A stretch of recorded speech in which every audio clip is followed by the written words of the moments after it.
As the child grows and as you as a parent train that child, then more freedom should be granted to make their own decisions. But I don't think we should train our children. I feel like you train a dog and not a kid. I think train is a good word. I don't want a trained child. Okay, well I do. Maryland parents are accused of child neglect after allowing their 2 kids to walk home alone from a park about a mile away. When you hear the term free-range parent, what do you think of? I see a wide range within free-range parenting, but parents that basically let their kids do whatever they want, and I see that as a recipe for disaster. When I think of a strict parent, I think of someone who might be more concerned with the behavior of the child than the heart of the child. I actually do consider myself strict, but I want to be emotionally conscious. We've been told by this oppressive, safety-obsessed, terrified society that you can never let your kid do anything on their own, maybe till they're like 36. It's a luxury to be a free-range parent because there is a certain privilege that goes with that. Being a strict parent, I think, first of all, I imagine stress. It should be a really fun time of your life. Why follow all these rules when you want to enjoy your kids?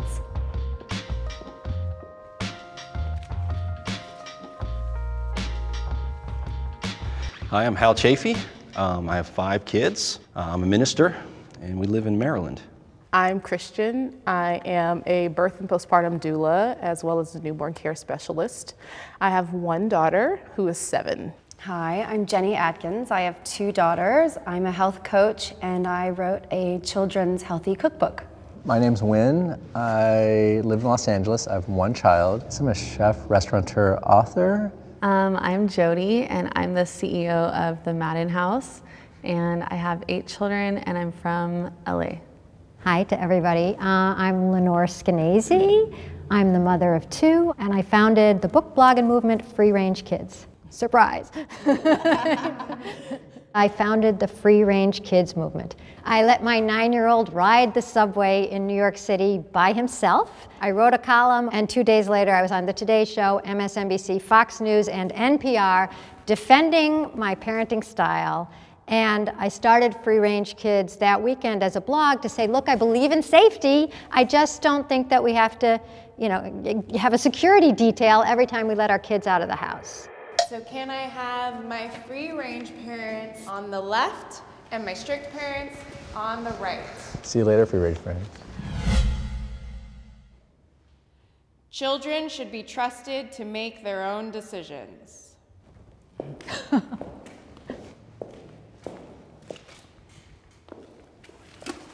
So of course children should make their own decisions. I mean, we're trying to raise them to be responsible adults. If they don't make decisions, they'll never learn.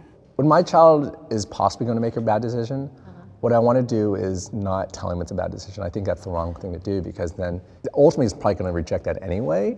Also, it depends on what we're talking about decisions about. Like if it's bedtime and you want your kids to be in bed at 8 o'clock, I think that is up to you. But I remember a time my son called me, he was 10 at the time, and he said, Mom, can I have another piece of banana bread? And I thought, I felt bad, because of course that's a very simple decision. They expected that I was the one to decide almost everything about what they were eating and doing, and I felt like there was something wrong, and that actually started me reevaluating things. And can they climb the tree? Just let them climb the tree. And what's the worst that can happen? They break an arm? Right. Yeah. Oh well. Well, for my kid specifically, she can go outside and play after school, and she can draw, and she can do whatever, but there is a very healthy boundary. Like, we don't have the type of healthcare that most people have. So like, no, you can't climb the tree. If it's like, oh, I don't want to play violin anymore, but it's like, you're not allowed to quit things that you start, because even as an adult, you become a flaky adult. Well, you see so many parents nowadays who just bend to every whim of their child. Children should be trusted to make their own decisions when it is wise for them to make their own decisions. I'm not going to let my 5-year-old decide that he's not going to brush his teeth anymore, because he doesn't. As the child grows and as you as a parent train that child, then more freedom should be granted to make their own decisions. But I don't think we should train our children. I feel like you train a dog and not a kid. I think train is a good word. I don't want a trained child. Okay, well, I do. I want want a my- I child want my who has child to be trained, creativity to be and who's respectful. maybe not like me. You know, yeah, I'm not saying it has to be Yeah. like me. Do you think you need to train them to be respectful, or do you think that you guide them in a way to learn to be respectful because of the decisions they've chosen? Both. So what would you consider your parenting style to be? I try to be as biblical as I can when it comes to parenting. I know a lot of people would disagree on that, but I have 5 kids and I do my best to follow it, and I found so much wisdom, and it's worked. I don't really follow rules. Even if it's a theory of free-range parenting per se, if you're following those free-range parenting rules, then you become strict. And I don't think that there should be rules. It should be whatever the day brings. Kids deserve privacy. Wait, I don't know. Absolutely. Yes. Oh, wait a second. Oh, wait, There wait, we wait, go. wait, Oh wait, we have a straggler. Even though they're not adults, they're still people, and they need time to either hear their thoughts or process things, or just they need a sense of comfort in solitude and things that are sacred to them. So I don't have any teenagers yet. There's no way. Just wait. There's no way. Maybe my opinion would change. I mean, there's no way that I'm not going to have access to their cell phone. That's not going to happen. But if they want time alone, I think that's fine, and they should have that, and it's healthy to do that. The reason I hesitated is because I think back to my childhood. There were things that happened sometimes that can last with you for the rest of your life. You know, people can be abused online now. So when I have that parent spidey sense of something's not right here, and my kid's gonna be like, no, you can't have my cell phone. Yes, I can. In our household, we live by this kind of thought. Live your life in such a way that if everyone could see what you're doing in private, that you wouldn't be ashamed. So my kids also look through my phone. Privacy is not something a child should be entitled to have. Do we give our kids quiet downtime? Yes. Am I looking through all their stuff? No. I actually agree with the definition of downtime and privacy. At my house, there's no privacy because you don't pay any bills. She also trusts me, and I've wanted to make a relationship to where she trusts me that even if she came to tell me, like, there's no yell, I don't yell and I don't scream and I don't do any things like that. We're very open, but there is no privacy. So I just wanted to put in a plea, though, for some privacy. You know, I go around and I talk about free-range kids, and sometimes what I ask the audience is to tell me when something did go wrong. And I asked them, did you tell your parents? What do you think they said? No. Why do you think they said it? Fear. Fear of what? Being in trouble, yeah. You think it's trouble. They said they didn't want their freedom taken away. I think it's important, though, that we hold our children accountable, because in the world, there are plenty of adults who are not held accountable, who've never been held accountable, and they just do things that are terrible. But most of childhood is little things, and you don't have to be there for everyone, because that's when kids start realizing, I can handle this. When you hear the term free-range parent, what do you think of? Privilege, the ability to just do things without any repercussions or consequences. As a Black person or a person of color, we sometimes just don't have the privilege to allow our children to be free range. Although I would love for her to be free spirit and just do and be, she can't, because Black kids get murdered in the street. Parents should be parents and not friends. Ooh. No, this is actually hard for me. My job is not to be my kid's friend, it's to be their parent. But I don't think that is mutually exclusive of not being their friend either, if that makes any sense. But I prioritize, right, being the parental unit. Me and my mom, I would say that she's my best friend. But like as a child, she was my mom. And I hope to have that type of relationship with my daughter. But right now, I'm the parent and you're the child, because I don't want you to lose respect for me. Like, I'm not gonna go clubbing with my daughter. Like, there's just some things that I'm just not gonna do, that I do with my friends, that I'm not gonna do with my kid. I agree that I'm their mom first, but I'm also their friend. I'm also someone that they trust and admire, and they come to, and I listen to them and I give them my opinions, and we have forged a friendship, but it's not without my position as the authority in their life, their provider, their comfort, their mama. In my mind, once my kids are 18, or let's just say moved out of the house, they are an adult. And at that point, I want to stop parenting. If I haven't parented enough by the time they're 18, then that was my chance. I don't want to be a parent after 18. And when it comes to clubbing, I hope that when my kid is old and grown up and they're going out for a beer at a bar or whatever they're doing, of course I want to come with them. But here's the thing, I just want to say on the other side of that is that we never stop growing up. I mean, man, I don't have parents. I wish I did. There's some times where I wish I could just ask for help. I mean, my grandmother just passed away in May. And I remember like just feeling like, what am I gonna do?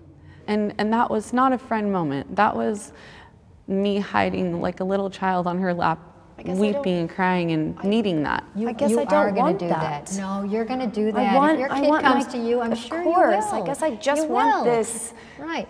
You know, I want them to be very independent. Right. But you can be strong. very I don't want independent. them to feel- She's super independent. Yeah, for sure. With your own mother, do you have a mother? And if you do, do you ever just need your mama sometimes? Do you ever just? Not really. You don't need to like get hugged or have like I the speak love to and her like comfort? she's my friend. Okay. Now.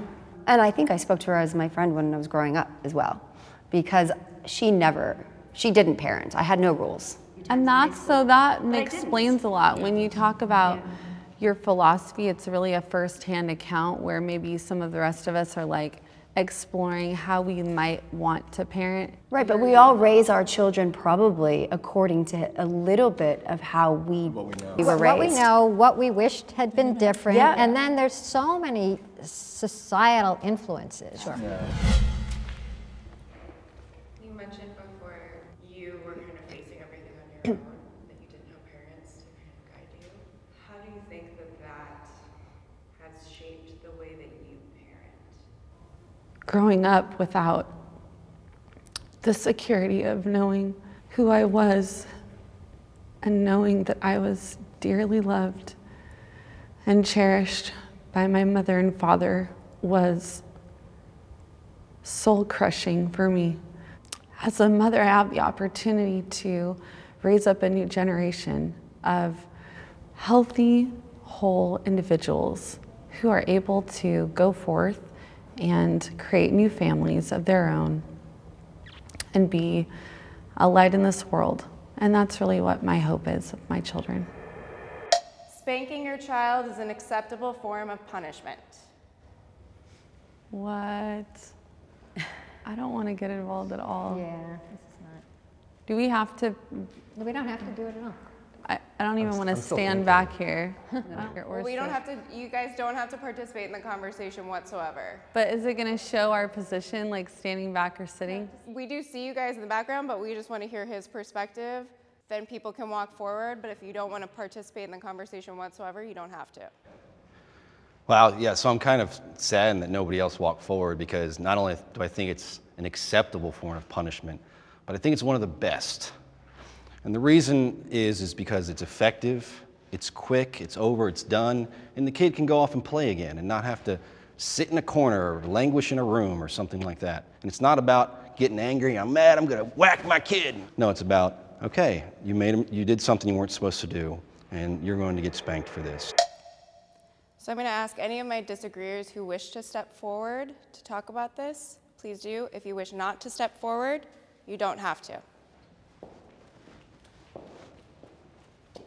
The specific anecdote I have is for my child is one time, like, you know, as a parent, you can lose your patience, and that happens. We would just kind of like slap him on the hand when he did something, like, don't do that, don't do that. And I remember one time he did something, and he started becoming more self-aware, and he started hitting himself on the hand and hitting himself. And I was like, I can't do this. We can't go down this path with him. This is not going to work for, at least specifically for him. And I think it's a case-by-case basis too. Like, you know, you've led your kids in a way that hopefully he doesn't lash out into the real world. I don't want him to react like that to someone else either. And I just feel like that's my responsibility. So. Yeah, and you know, I hear that opponents to spanking will say, I don't want my child to be violent. Yeah. you know, I have 5 kids, 10 and under, and the exact opposite is true. Because do you think it's a bad memory for them? What's that? Do you think that they're going to have mememories of these times being spanked, and that it will be sure, and I think something they'll be that thankful for it. I would do, because I would be lying if I said I never have spanked my child. Of course but I don't feel good about it. Yeah. Don't you want to raise your child to not want to do things because they feel as if they'll be a better person, not because they're going to be punished for it? Yeah, both.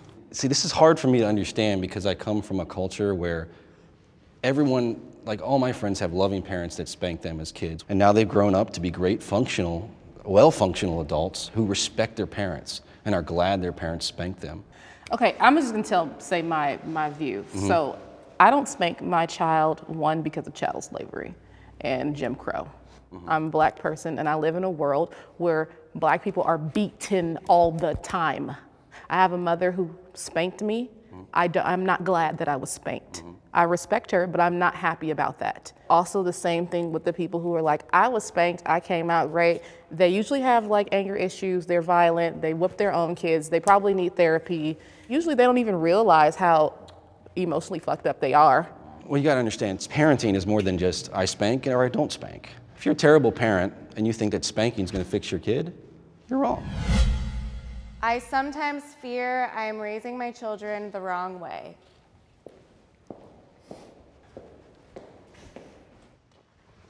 I think part of parenting is always worrying. I mean, as hard as I try to do the right things, you know, there's always doubts in your mind that you've done something wrong.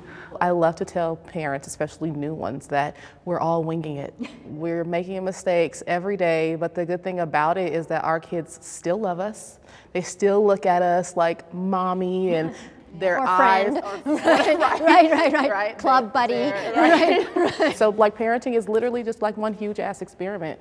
That's a nice expression. You know? Parenting is one huge ass experiment. Right. People think that I have the answer because I wrote Free Range Kids and I run this Let Grow, and all I can say is that believing in your kids, you know, believing in them, whether you give them a timeout or you're spanking them, believing that your kids have this capacity for being a decent human being and they're going to make mistakes, they're going to be okay.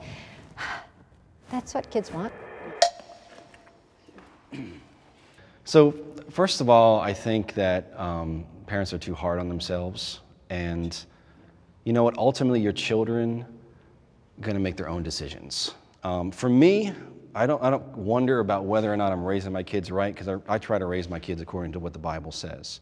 And so I have a guide that I fall short fulfilling all the time, but I look to it as my guide. And so just a few simple guidelines, if you follow and you love your kids, you care about them, and you spend time with them, then ultimately they're going to be okay.